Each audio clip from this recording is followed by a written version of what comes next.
Hi guys, how you guys doing? It's me, Nikki.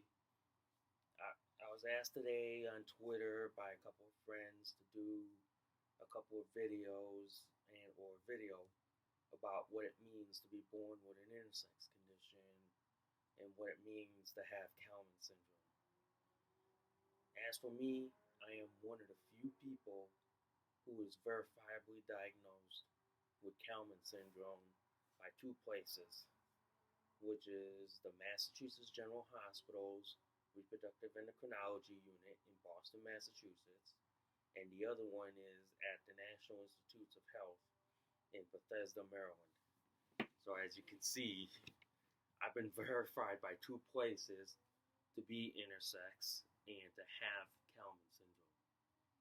As far as how, how it all started, it started somewhere around 1979, 1980, when I came down with pneumonia. Went to the hospital. They saw my genitalia and saw how atypical it was. Got the attention of a pediatric endocrinologist. They started digging and looking into seeing what happened to it and why is it like this. And it got to around 83 when they diagnosed me as having Kallmann syndrome. And at the time, in the 1980s, they diagnosed intersex people based on either your chemistry, your physiology, your biological makeup, and what you presented in terms of your external genitalia at the time.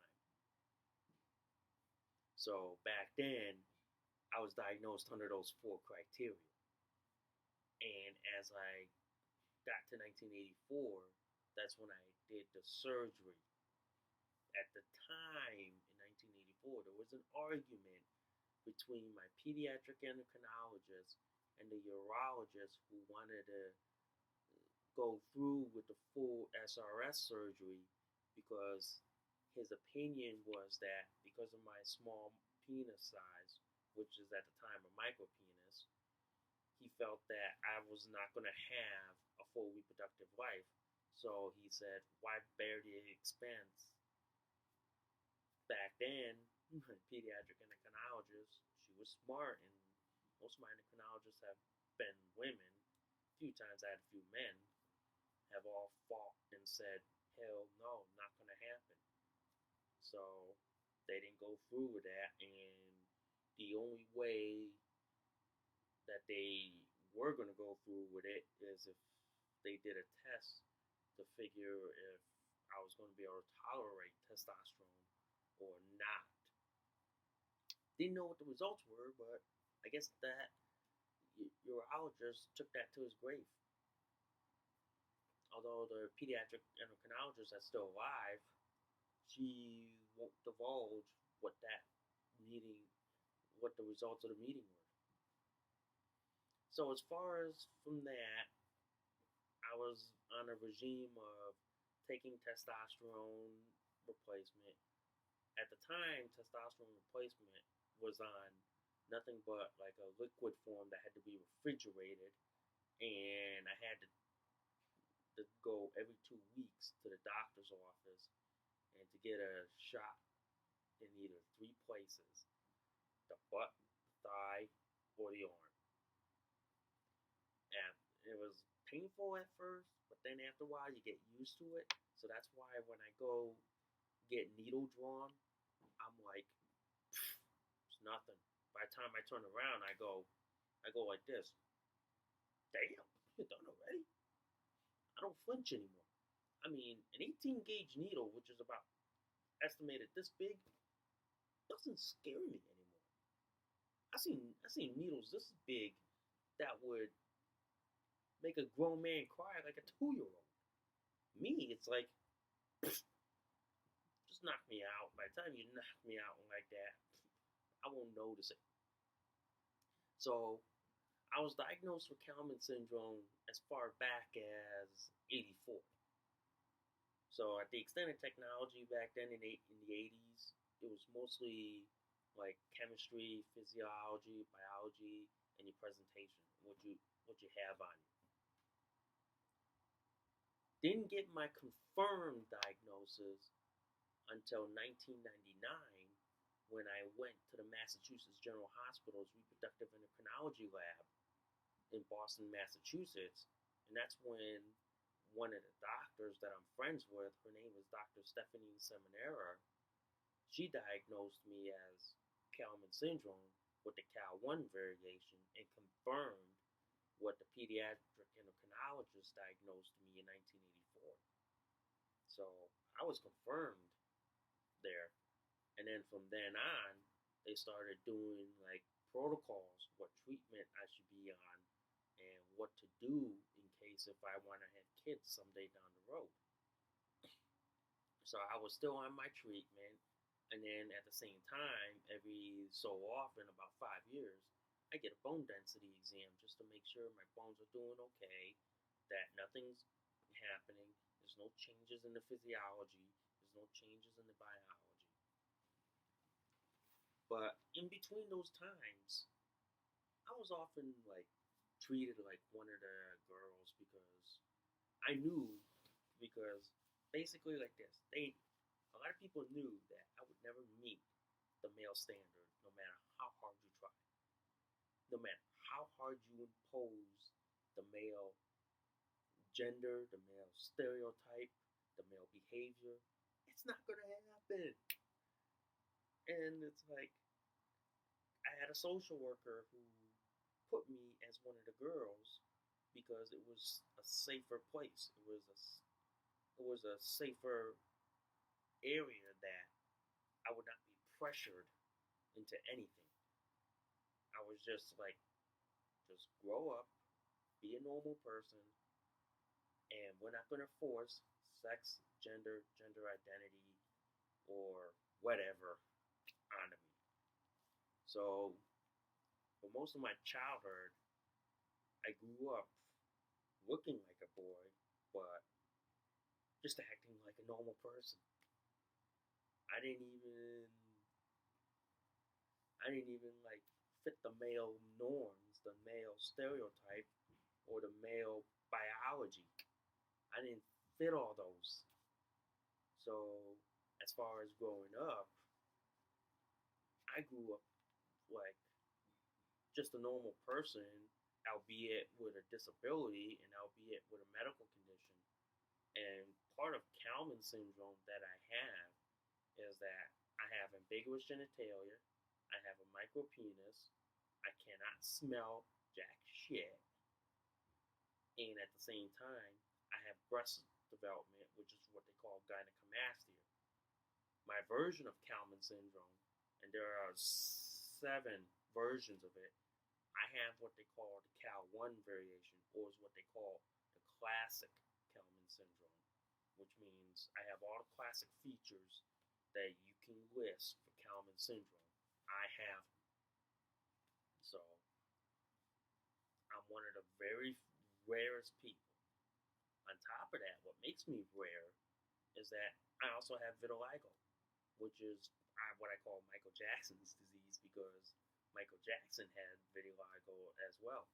As you can see on my hand here, this is what vitiligo looks like, and you see on my thumb, that's what vitiligo.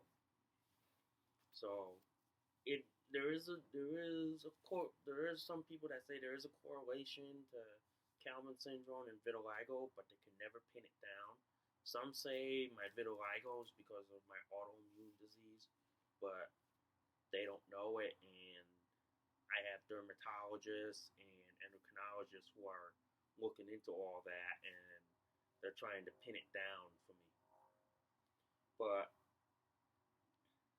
as far as growing up, I never wanted to fit into the male mold. I never wanted to fit into the female mold because after seeing what men and women have gone through, and after seeing what men do, what women do, I kind of sat there and I said, fuck you. You guys can have that shit. I just want to be a normal human being. I just want to be a normal person who just wants to live. Who just wants to live and survive on this planet. I don't care for sex, gender, genitals, gender identity, expression or whatever. I don't care for all that. That's why I'm not a big fan of labels, identities, like like these things that are going on today, like the cisgender crap or that bigender crap or that poly whatever. I just don't care for all that shit. I'm just like an intersex person who just wants to live, wants to survive, and just wants to have a normal existence, albeit that I'm deaf in one ear, I can't smell, I can't reproduce, I have vitiligo, and I have Kallmann syndrome. That's all. Nothing else. I I'm not a fan if people like misgender me. I'm not a fan of like being gendered. I'm not a fan of all that because for me, that's a secondary. It's like my main priority as an intersex person and as someone with Kallmann syndrome is to deal with my medical issues.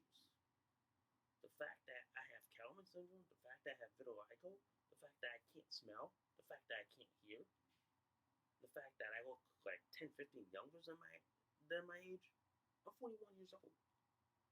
I have people who pegged me as 25 or 23. So for me, that's all I have to deal with. I don't want to deal with the sex, the gender, the genitals, the sexual orientation, or gender identity crap. That's secondary. That's take it out. That's too much on my plate. But as far as like the confirmed diagnosis, I was confirmed in '99, and then for the third time, I was confirmed by the National Institute of Health, as you can see with the shirt here that I have from them. I went to the National Institute of Health in 2015, and or not. Yep, as you can see, this is the badge that I have from the National Institute of Health. This is my proof that I have been there.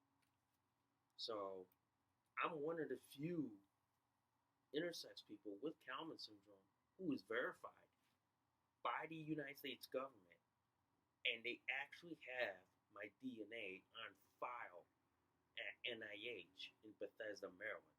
So any research scientist out there is more than happy to see my DNA, and they can study it anytime.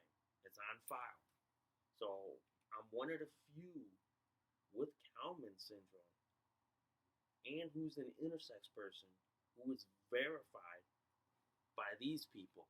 And you can see my badge right there that shows that I have been there. Not a lot of people can get this. Not a lot of people can get this badge. This is one of the unique trophies that I have for being an intersex person and for having Kallmann syndrome, is that I get to go to the National Institute of Health in Building 10, spend a week, and be studied by every doctor, scientist, researcher. My DNA is on file, my tissue sample's in their lab, which means they're probably studying it. My blood sample's been studied, so they probably have it somewhere in a lab somewhere where they're looking at it. And one of the surprising thing is, not only do I have Kallmann syndrome Cal1, I also have sensory neural hearing loss that is correlated to the Kallmann syndrome. Can't smell, and on top of that, I have a missing or deletion in the chromosome 16. Factor that in top of vitiligo, I'm one of the most unique individuals on this planet. So, which means, as someone who is intersex, who has Kallmann syndrome, who has vitiligo, who has sensory neural hearing loss, you know, and who can't smell, can't reproduce, I'm one of the most unique human beings on the face of this earth. And on top of that, I look like 10, 15 years younger than my age, and being 41 years old, I'm like, damn. I have people who ask me, what do I take to look young? I tell them, if my if the three women that take care of me knew, I would not be here talking to you guys. I'd be locked up at Building 10, and I'd be studied, poke prodded even further. So I have three women who, if they ever knew the key to the fountain of youth, y'all would not ever see me here. I'd be locked up in some lab in Building 10, being poke prodded, studied for the rest of my life, you know? And Building 10 is the clinical research hospital at the National Institute of Health. That's why with this badge again, I'm one of the few people who go there. And in order to go to this place, you have to be invited by one of the research scientists who's doing a study. And if they're doing a study on a condition that you have, and the research scientist wants to take data from you, which means data means samples, data, and use it as part of their research, you got to be invited to them. And I was invited because I have Kallmann syndrome. My doctor sent my medical records to them. They correlated it and said, okay, let's bring them down to Bethesda, Maryland. I want to get some research data off of them. And whatever research data they got, they gave it back to my doctor and gave it to their medical research community and said, okay, here's the research and here's what you need to do to continue treating. So it is an interesting case, and as a result, I get studied by NIH. Every so often, I have to go back there. So about around 2019 or 2020, they're looking at sending me back to NIH again, just to see what changed in the body, and if there's any physiological change, any biological change. You see? But overall, being an intersex person and having Kallmann syndrome, I'm just a unique person. I'm just a unique individual who happens to be born with a genetic medical condition that makes me look like 10, 15 years younger. And yes, guys, you can see here, this is my angioderm patch. I wear this for the rest of my life. I wear it because I'm sick and tired of the needles and having to take 1.5 hours off out of my life to be injected. Instead, I just wear this patch. I just wear this patch for 24 hours, and then every next morning I take it out, take a shower, put a new one on. It's just easy peasy. I know my doctor wanted me to be on the gel, but then I go with this. I'm hesitant with the gel.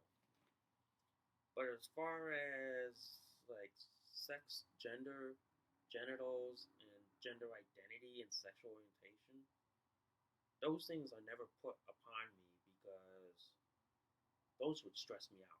Those would make me bang my head on the table. Those would put pressure on me.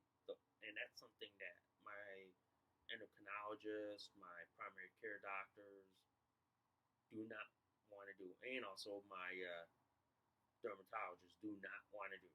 So they don't want to stress me and pressure me into like into basically a sex, gender, genitals, sexual orientation. They just don't. So instead, they just let me be a normal person. They try to let me be a normal person, but they know that I have so many medical issues that it's not even funny. And sorry about that. My computer almost, if you don't do it, it just, you know how to deal with the computers. But like I said, they don't let me, like, they don't impose like gender identity. They don't impose sexual orientation on me. They don't impose a sex on me. They don't impose a gender. They try to let me live as a normal person. Yeah, even though on the outside I look like a teenager in an adult body, but they don't impose that. They don't say, "Well, you look like a boy," or "You look like a man." Medically, they don't, but society, they do, because society is still obsessed with sex, gender, and genitals. Beyond that, I'm just living a normal existence. What I do with myself is this.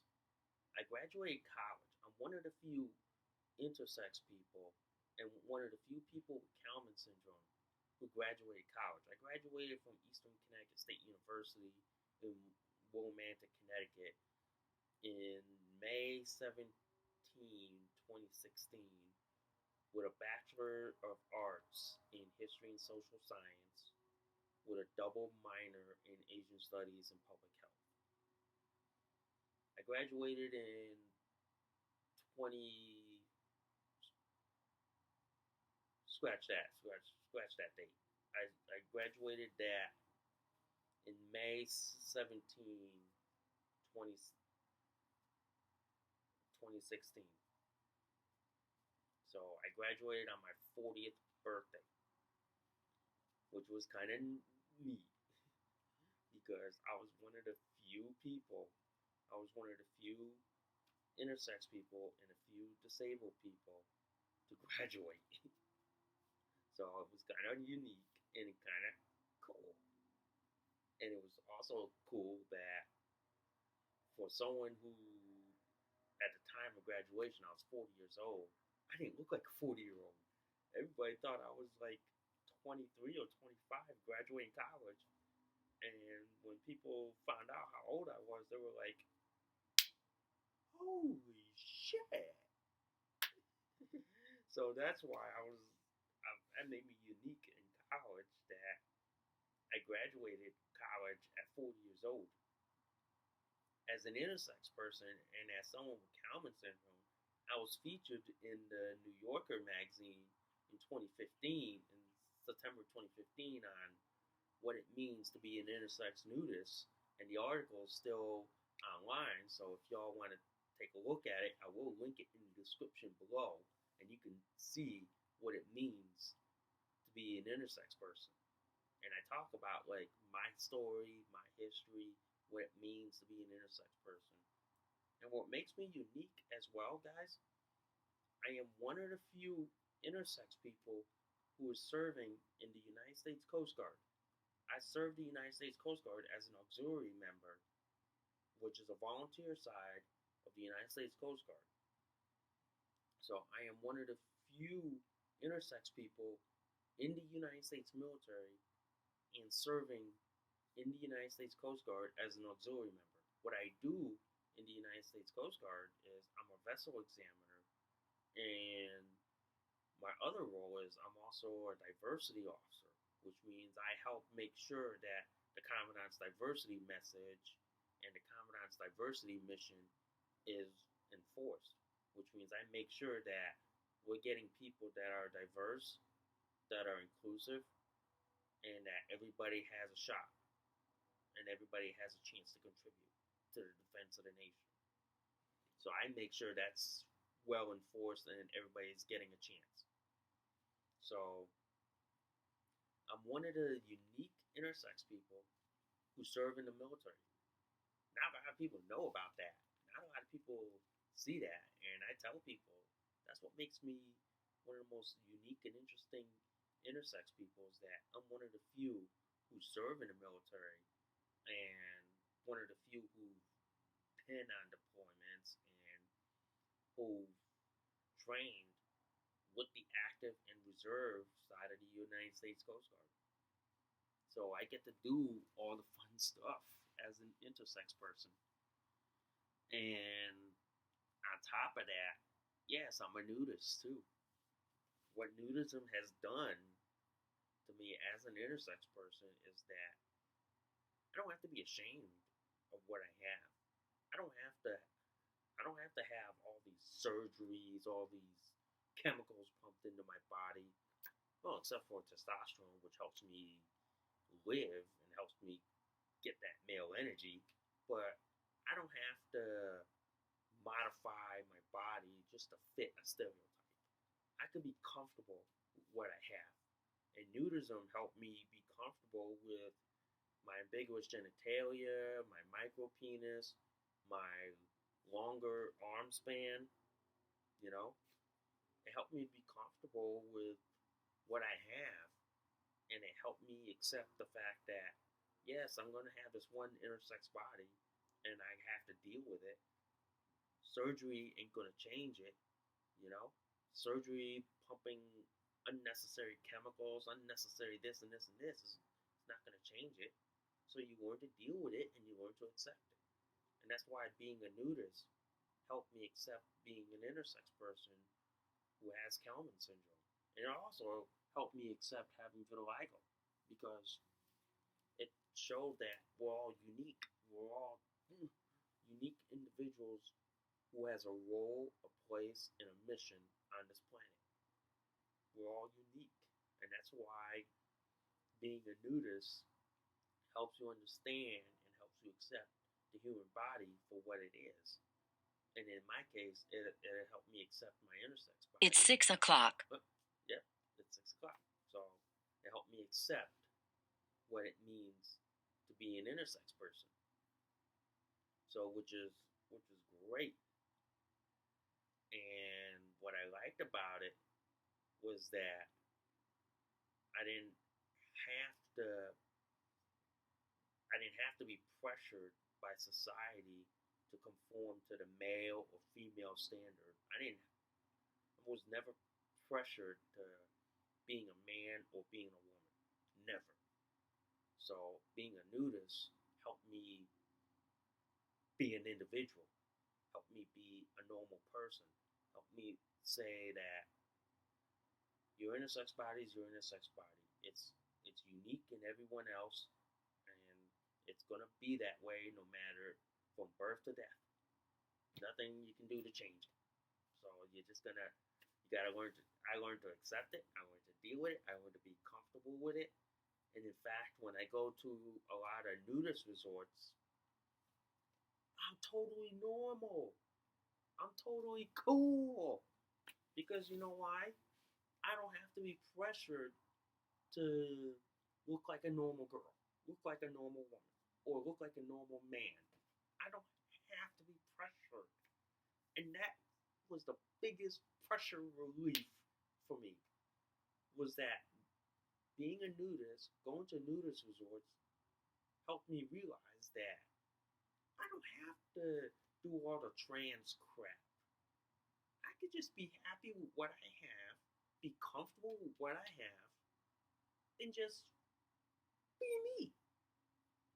I always have this saying, it's easy to be me, then it's harder to be someone else. It's a lot of work to be someone else. It's easy just to be yourself. Try being someone else. It's a lot of hard work. It's stressful. It's painful. Being you, or in the case me, is easy. It comes natural. And that's why like with my intersex condition and with Kallmann syndrome, it's virtually a piece of cake for me. It's basically an easy job, because I tell people that I'm not pressured into like fitting into like a sex, gender identity or sexual orientation. Because you know what? My doctors don't impose that on me. My doctors don't even shove it in my face. In fact, when on all my medical records, they never let me list what sex I am, because it would be a pressure cooker. It would be a stressful experience. Instead, they just never allow it. They don't even let me list my gender. They don't even let me list my sexual orientation. Because you know why? Dealing with Kallmann syndrome, dealing with being deaf in one ear, dealing with vitiligo, dealing with being sterile from birth to death is enough on my plate. To add sex, gender, genitals, or gender identity and sexual orientation would just be too much to bear. And that's why, for me, my doctors don't even let me identify as anything. They just let me be a normal person. They tried to take all the sex, gender, genitals, gender identity out the window. They say no, because it'd be too stressful, it'd be too painful, and it would be too traumatic. So instead, they just let me be a normal person, albeit that I have vitiligo, that I'm deaf in one ear, I'm sterile, I have a micro penis and villus genitals, I have Kallmann syndrome. A lot on my plate already. Adding all the other shit would just, it'd be like having a full stomach like this going, oh, too much, too much. So that's why my doctors don't even impose it on me.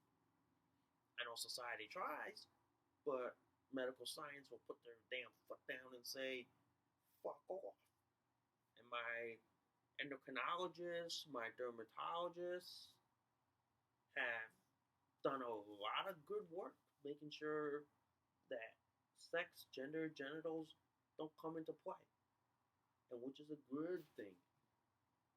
But I know in society out there, outside the world out there, they're gonna try to impose biological sex. They're gonna try to impose gender.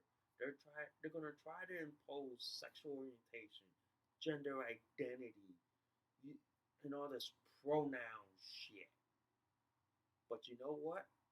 I sit there and I go, fuck you. Because you know why? That's too much on my plate, and I have enough to deal with as it is. And that's why I tell people I don't give two shits about your sexual orientation, your gender identity, your pronouns, or your preferences. That's too much. That's like, ugh. So that's why I don't. That's why, as someone who has Kallmann syndrome, it's enough, and it's why I tell people that it's too much for me to deal with. That's why my endocrinologist, and she's the chief of endocrinology at the New Britain General Hospital, she doesn't impose that, and it's kind of a good thing. It's like, sweet. Which is why it's like, she always takes care of me like one of the girls, because she knows that it's not stressful. And it's that she knows that no matter what medical science does, I'm never going to be that natural biological man. I'm never going to be that natural biological woman. I'm just going to be me, in the middle, in between two people. So, as a result, I'm happy that they do all that for me. On top of that, my dermatologist, they take care of this, which is my vitiligo. I've had vitiligo from as far back as, I'm going to say, 2009. Didn't notice it until it got real bad and they started treating it. So I do go to my dermatologist, and you can see vitiligo. You can see it right here, right where my finger is. You can see vitiligo there. So I'm fortunate that I have. It's unfortunate that I have that, but I gotta deal with it, and that's added. That's more added to my plate on top of everything else. So that's a lot to deal with. And I'm very fortunate that NIH has confirmed that I have Kallmann syndrome. A lot of people have oftentimes tried to say, oh, you don't have Kallmann syndrome. Oh, you're not intersex enough. Well, I'll tell you what. If I'm one of the few, if I have this, and the government has my DNA on file, I'm pretty much an intersex person with Kallmann syndrome. I'm pretty much verified. I mean, basically, the U.S. government has my DNA on file in a database where every college professor, every doctor, every scientist can look it up and study from. So I know there are people who will try to dismiss me by saying, "Oh, you're not really intersex. Oh, you're not this. Oh, you look like a trans." Well, you know what? I'm not. I'm not trans, and I know a lot of people will try to accuse me of that. And in fact, it's never going to happen because you know what? Because all my medical issues that I have, it's never ever. That's why my doctor will never list me with the trans crap. That's why my doctor will always keep me as an intersex person with Kallmann syndrome because it's enough to deal with. So I'm fortunate and I'm lucky. And I'm lucky I don't have to play the trans crap. So it's kind of great. But I know I'll hear it. I know I'll see it online a lot. I know I'll see it on Twitter. I know I will see it everywhere where some people will try to say, "Oh, you're this and this, this." But I've been confirmed by the National Institutes of Health in Bethesda, Maryland. Government has my DNA on file. Sorry, not happening. So I'm lucky. I'm lucky that I have endocrinologists who are all women who take care of me and who understand what I'm going through and who try not to pressure me and all the other shit, which is good because any more shit would be stressful, traumatic, and painful for me. So that's why I go like, thank God I don't have to deal with all that shit because it's painful enough. And as far as like what intersex is, if you really want to take it from a scientific point of view, and I take intersex from the medical and scientific, not the social and gender or the LGBT view, I take it from what medical science says what's intersex. And that's what I go by because medical science is changing almost every single day, every single hour even. Probably by the time I upload this video, there's probably a medical scientist somewhere around the globe who's discovered probably another variation of either Kallmann syndrome, Klinefelter's, Turner's, congenital adrenal hyperdysplasia, Turner syndrome. So who knows? By the time I upload this video, there's probably going to be a medical scientist somewhere, I'm going to say somewhere around the globe, who's probably come out with another variation of a known intersex condition. Back then, intersex conditions back then were as if you presented the genitalia that's not typical of a man or a woman. Then you were most likely called intersex. But as we got better and better with medicine and biology, we got to the point where, and thank God for the Human Genome Project, and this is how the definition of intersex got changed, is because of the Genome Project.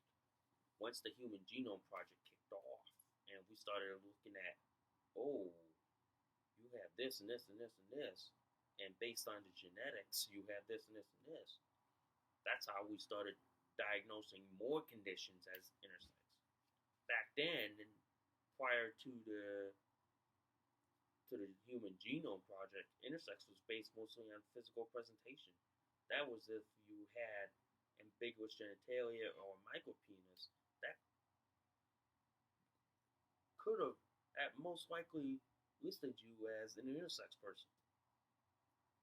But now, with the Genome Project, as a result of the Human Genome Project, we started listing intersex conditions that were based on the genetics. If you had a DNA karyotype done, and trust me, I had 3 done on me, and they saw changes from 84, 99, and 2015. So that's how I got listed and verified as an intersex person with Kallmann syndrome of the Cal1 gene. And we're getting to a point where when I left NIH, they started to do this thing called precision medicine, where they can diagnose everything down to the chromosome, right down to your, if you notice in basic genetics, your CTAG, which is your cytosine, adenine, guanine, thymine. If they can diagnose you right down to those 4, we've gotten that far in genetic medicine.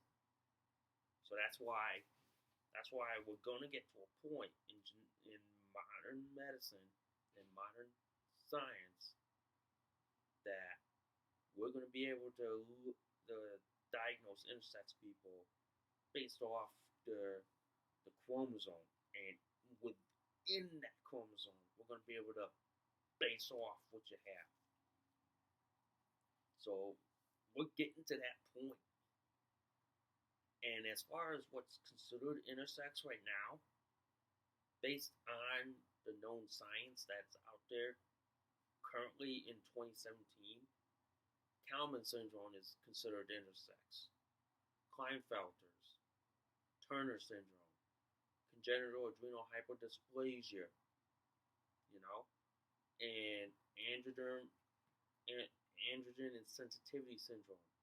The known 5 are considered, are, if you were to take every biology professor, every med school professor, every endocrinologist out there, they would tell you those 5 are listed as intersex.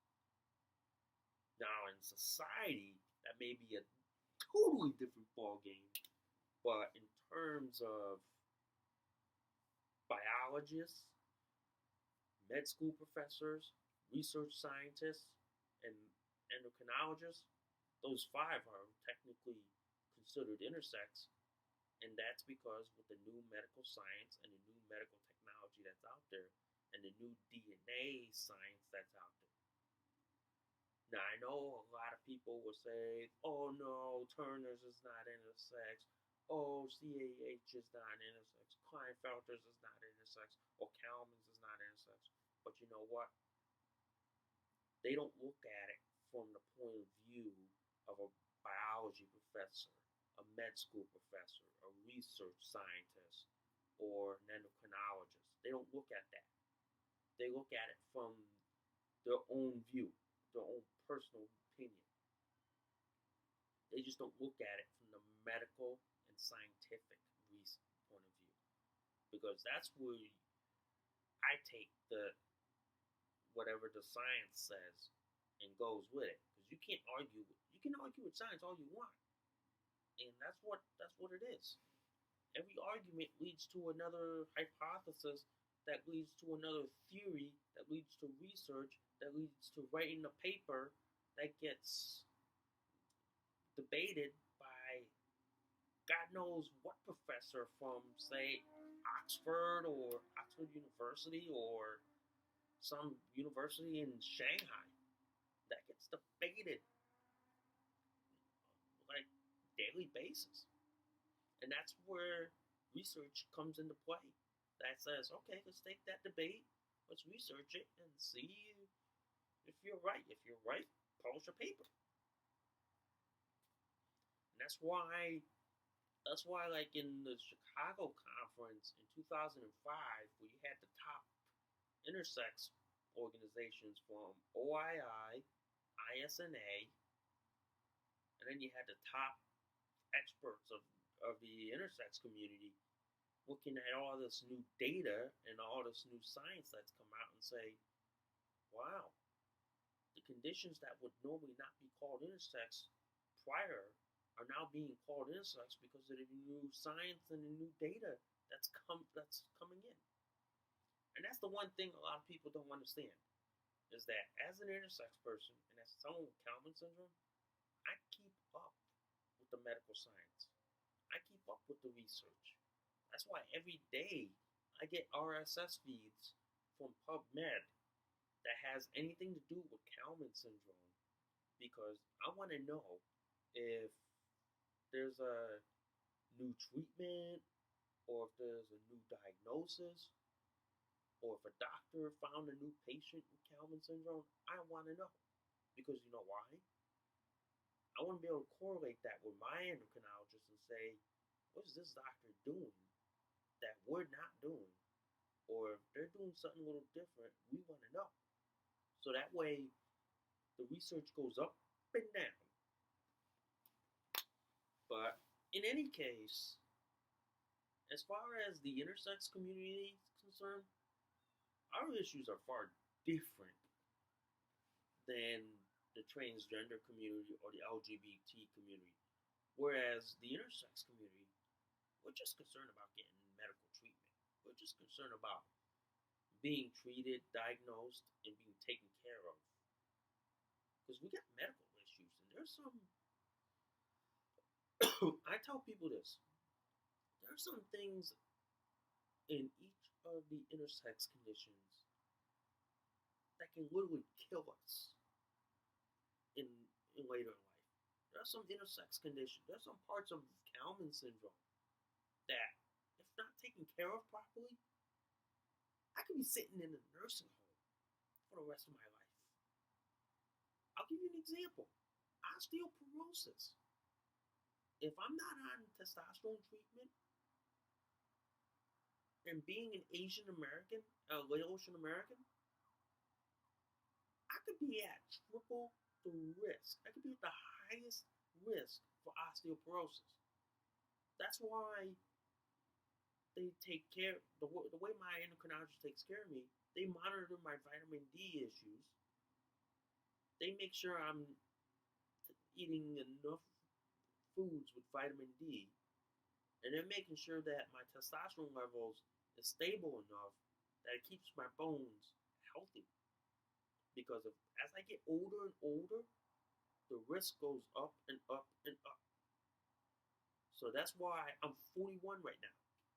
So if I were to break a bone between 41 and say 65, my doctor would have a freaking heart attack over that broken bone. They would sit there and say, Nikki, what the hell did you do? You know that's going to magnify your risk of osteoporosis. Now we got to do all this and this and this. So that's why I tell people, if you think it's easy being intersex, I'll be glad to give you all my conditions and all the health risks that come with it. Because if people think it's sexy to have osteoporosis, or you think it's sexy to be at risk for major heart disease, y'all need to see a shrink. Because it isn't. It ain't sexy to be at risk for heart disease. It ain't sexy to be at risk for osteoporosis. That's why I constantly eat all calcium-based foods, just to get that vitamin D into me, and just to make sure that my bones are not at risk. And that's why I work out too. I go to the gym 3 times a week.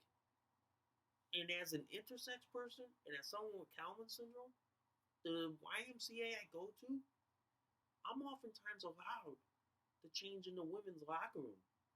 But you know what? I don't do that. Because you know why? I don't want to put undue pressure, undue stress on the women. I say like this, thanks for the offer, but since they have a family locker room and a gender-neutral locker room, I use that instead. That's why for me, as someone who has Kallmann syndrome, who's an intersex person, I look for gender neutral locker rooms and family locker rooms before I ever have to use a men's or women's locker room. Because you know why? It takes the stress and pressure off. It's like with the issue of this bathroom debate and all that, and in terms of an intersex person, we just use the bathroom and locker room that we're most comfortable in. Now I know some will say, "Yeah, I'll use the men or I'll use the women," but for me, I'll use the gender neutral locker rooms before I have to use the men or the women's. And the only time I will ever be allowed to use the women's if the place accepts it, if the women there are comfortable with it, and they're all in sync with it, I'm fine with it. But if they're not, and they have a gender neutral locker room or a gender neutral bathroom, I'll take that before I take a men's bathroom or a women's bathroom. And that's why I tell people that I'd rather have more gender neutral and family bathrooms and locker rooms. You know, that's what handicapped bathrooms and locker rooms are. So that's why I like in some places, like when I went to college at Eastern, I was one of the few intersex people who was allowed to use the women's bathroom and locker room because at the time they didn't have family locker rooms. So now they instituted that whenever they rebuild a building or add a new one, they instituted that because of me.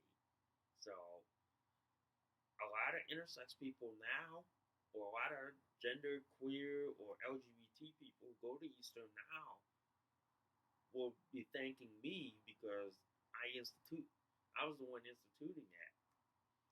And when I was in college, in undergrad college at Eastern, I was one of the few intersex people and the few deaf people who had their own room.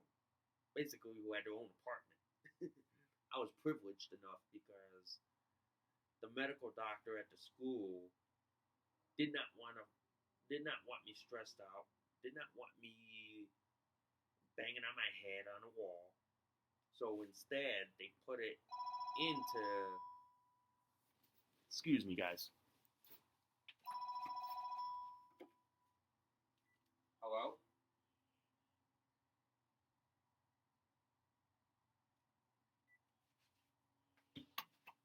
My apologies, guys. Phone call. But let's get back to the thing. What I was gonna say is like this. I was one of the few intersex people on college campus who had their own dorm room. And I was fortunate enough. I was lucky enough. Because the medical doctor at school, who I'm still friends with, he was instrumental in allowing me to have my own room. A lot of the RAs were jealous because they had to fight to get their own dorm room. Whereas me, I was like, bitch, please. I got my own dorm. I had my own dorm room. I had everything furnished, including a bed shaker, a doorbell light. I had it made in the shade. And on top of that, when I was at school, I had a team who made sure that I graduated scot-free, which meant that I graduated stress-free and they didn't want to stress me out. So that's why when I first started at Eastern, I was an individualized major. Then I tried out biology, didn't fit that too well. But when they saw I had a knack and interest in history, they said, let's put you in there. It's less stressful, less painful, and we'll make sure you graduate. So I graduated with a Bachelor's of Arts in History and Social Science on May 17, 2016. I graduated on my 40th birthday, and I'm one of the few intersex people in this country who have a college degree. And right now, I'm working on getting my master's degree, and I'm looking at getting my master's degree in either nursing as a nurse practitioner or a master's degree in social work, working as a licensed clinical social worker in helping intersex people deal with their medical issues. So that is one area that I'm looking at wanting to specialize, and I'm lucky enough for that. So that's why I was like, I tell people I'm lucky enough to be one of the few intersex people who's been diagnosed by the National Institutes of Health, and I'm one of the few intersex people who has a college degree. Not many people can do that. Not many people can say that. So, which is why I was kind of unique too. Even in college, I was often used as a lab example, and sometimes I was often called in to do a presentation about my intersex condition. And that was mostly from the psychology, sociology, and the biology side. So they wanted to, because what happened was I had access to NIH, and people were like, "Can you get us in there?" But aside from all that, guys, it's not. It's. I tell people it's like this: if you think it's easy being trans, try being an intersex person, and try dealing with all the psychosocial and medical issues. Try dealing with all of that. Try dealing with a Turner syndrome person. Try dealing with someone with AIS. Okay? Try dealing with someone with Klinefelter's. You know? And in Klinefelter's people, I know there are some people with Klinefelter's who have a learning disability. Try dealing with that. It's hard. It's hard. And in my case with Kallmann syndrome, try dealing with the fact that you can't smell shit. I'll tell you what, I couldn't smell if you stank or if there was rotten food or if, like, say, you had body odor. I couldn't even smell that. That is something that, oh, I would love to smell, but I don't have that. On top of that, try dealing with the fact that I have a micro penis that is so small that when it's flaccid, it's about this big, and I don't even notice it being there. The only time I notice it being there when it gets as big as this, from from the from this thumb up to here. When it gets that stiff, that's it. Once it goes soft, it's like, where is it? And then on top of that, try dealing with the fact that I'm deaf in one ear. Basically, it's like this. I'm deaf in my right ear. My left ear is doing all the work. But they don't know when the right ear is going to collapse itself, and all I have left is the left ear.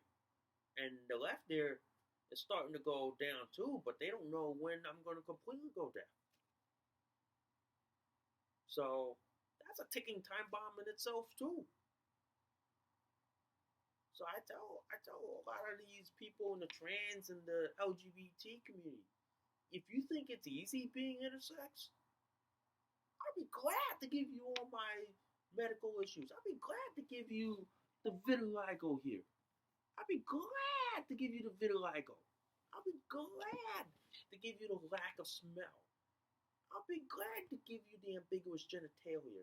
I'll be glad to give you the high risk for osteoporosis, the high risk for heart disease. I'll be glad to give you the risk that I can go completely deaf as I get older. If you think that's cool, I'll be glad to let y'all try it. And then you come back and tell me if it's worth it. And I tell people this, if I had a choice when I was in my mom's room, someone should have told me that. But, as they say, that never happened. And I tell you what, when I was born in a refugee camp in Thailand. I was born in in one of the refugee camps because my parents escaped Laos during the ending days of the Vietnam War. The Vietnam War was ending. Shit was happening in Vietnam, Laos, Cambodia. People were escaping. My parents escaped to Thailand because my dad helped out the Americans during the Vietnam War. And as a result, here I am in the United States of America. And yes, I'm from New England and I'm from the state of Connecticut, but I'm not telling you what town I live in because I don't want people at my doorstep unless I get notification ahead of time, you know? Unless they're vetted and approved. So, other than that, I tell people it ain't easy being an intersex person and having an intersex condition because a lot of times I get shoved with the maleness. I get forced with the male crap. Being an intersex person and being an intersex person with Kallmann syndrome in the Asian American community and the Laotian American community, it's hard because a lot of times they want to impose that rigid sex, gender, genitals, gender identity on me. But as an intersex person, I don't want to deal with all that. That's why I get pissy when my parents, especially my mother, who wants to impose the maleness on me. I get pissy when they want to impose that. And that's why like in society, I don't want that. That's why I want to just be a normal person. And I tell a lot of people that as an intersex person, I don't want the maleness. I don't want the male crap. I don't want the female crap. I just want mine. I just want to deal with my shit. That's it. You know? And you know the surprising thing? Because I have vitiligo, because I have this, I'm one of the few people who's allowed to wear makeup. And that's unheard of. What happened was when I first got diagnosed with vitiligo and when I started seeing my endocrinologist as far back as, I'm going to say 2014, one of the dermatologists, and sorry, I misspoke. That was one of the dermatologists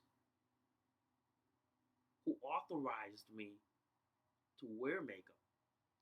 And I'm one of the few intersex people and those with vitiligo who wear dermablend makeup. I only wear it when I'm going to, like, say, a special occasion, a special event, or in the case of me with the Coast Guard Auxiliary, when I'm in front of the public, I want to cover up my vitiligo as much as I can. I know it's hard to cover it on the hands, but I want to cover it. As you can see, I'll show it right here. I want to cover this and this because I want to present the face of the Coast Guard to the public. So I don't want them to see the vitiligo. They'll see it on the hands, but they won't see it on the face. So that's why I'm one of the few intersex people and the very few people with vitiligo who's allowed to wear makeup. And there are two types of makeup out there. A lot of people don't understand.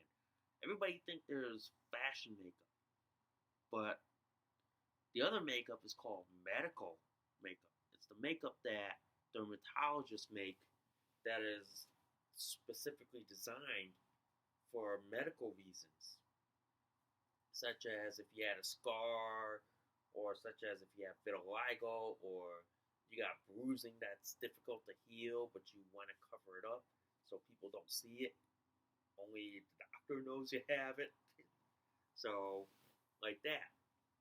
So I'm fortunate enough that I get away with certain things that people would think like, what the fuck? So in any case, growing up as an intersex person was very unique.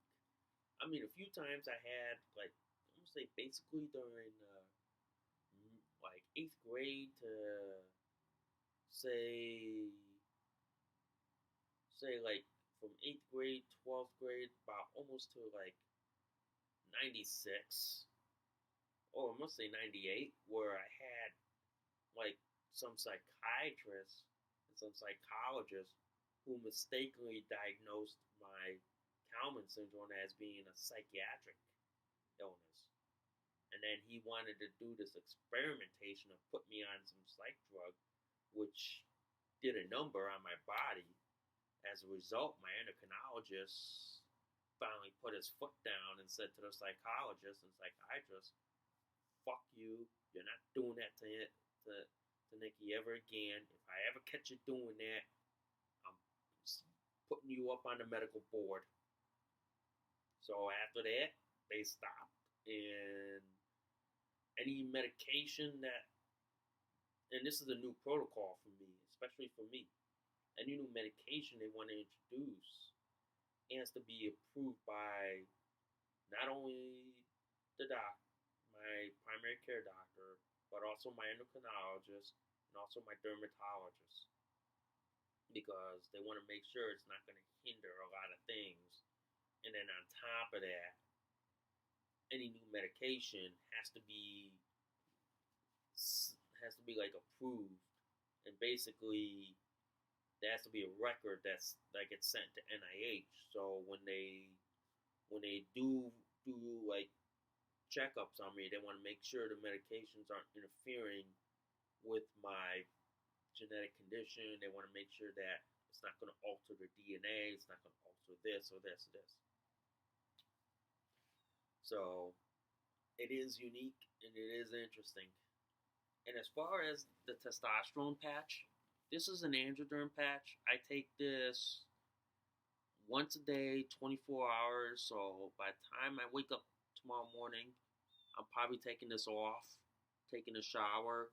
I scrub this down clean because the glue that holds it there.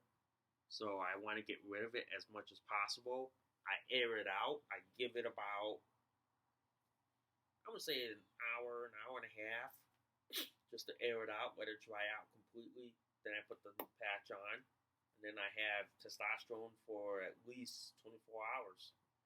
And it comes in 2 milligrams, so if it works out, I'm probably getting about close to 2 milligrams of it. I'm getting it absorbed through the skin instead of like being injected right at the muscle. Trust me, it would be a fucking pain in the ass to get that injection. You know, I know there are some people who don't mind the needles. For me, after a while, it just feels like somebody shot you with a 9mm gun or 45 caliber. So when the patches came about, I said I'm done. I'll take the patch over the needle. I mean, yes, the needle's still there, but the protocol for that is you get the needle as your initial injection because you want to build up that level of testosterone into you, and then afterwards you go on a lower dose. They knock you down, so they put you on what they call a maintenance dose, which means you're on it for the rest of your life. That means you can never. That's the one medication you will never get out of, no matter how hard. But in any case, it's the one that I'm going to deal with probably for the rest of my life. And it's something that I'm probably going to have. One thing I'm not a fan of, and I tell people this, is body hair. I'm not a fan of like beards, mustaches, armpit hair, pubic hair. That's why I try to shave it off as much as I can, because you know why? I'm not a fan of it. It's like, no, that's one thing I don't want. That's why for me, I shave my pubic hair and armpit hair like about 3 times a week, and I shave this twice a day. So I try to get rid of the body hair as much as I can, but I know that I'm on testosterone, and that is just gonna be there. When I tell people this is that being on androderm and being on testosterone replacement, I know a lot of FTMs, like female to male trans, who think that it's gonna make you look like a man. Oh, it's gonna make you look like a grown man. To me, yeah, right. I, I remember that. I remember in the 1990s, I was buying into that line. But then come 2017, I sit there and I go, not happening, dude. Not happening. I don't care how much mumbo jumbo, spiel to speech. Not happening. Ain't happening anytime soon. All testosterone does for me, it doesn't make me look like a normal man, no matter how much my endocrinologist tries to say it to me. Because the biological reality is that all testosterone does for me as an intersex person with Kallmann syndrome is gives me the male energy. It gives me the male appetite. It just keeps my bones healthy. It just makes sure that my bones aren't going to be at risk for osteoporosis.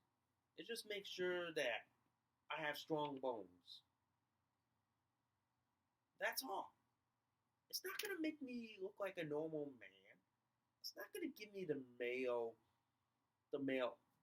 figure. It's not going to make my penis grow any bigger. It's not going to give me the normal size male testicles, because it ain't going to happen.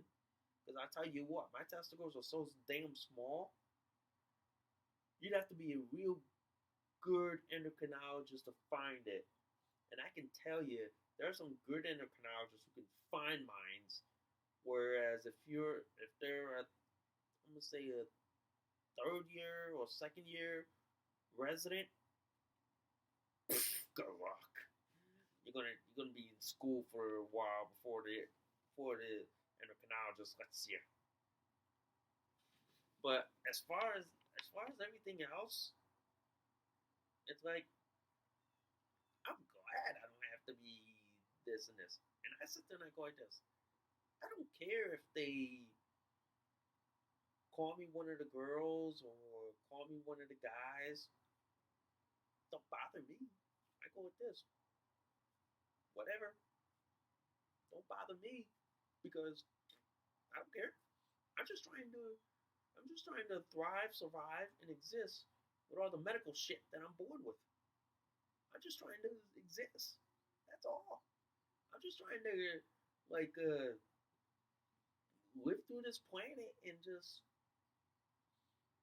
survive until the day they put me in a cryogenic chamber in Alcor in Arizona. I'm just trying to survive. That's all.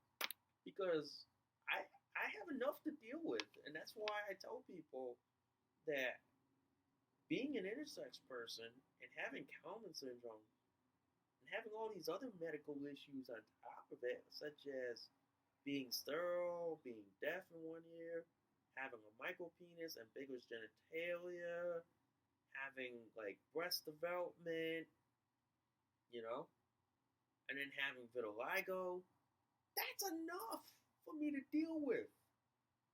And that's why I tell people that I don't care if people like call me sir, ma'am, doesn't bother me one bit. I know it may bother some people, but to me, I could just go, whatever. Because you know why? I got enough to deal with.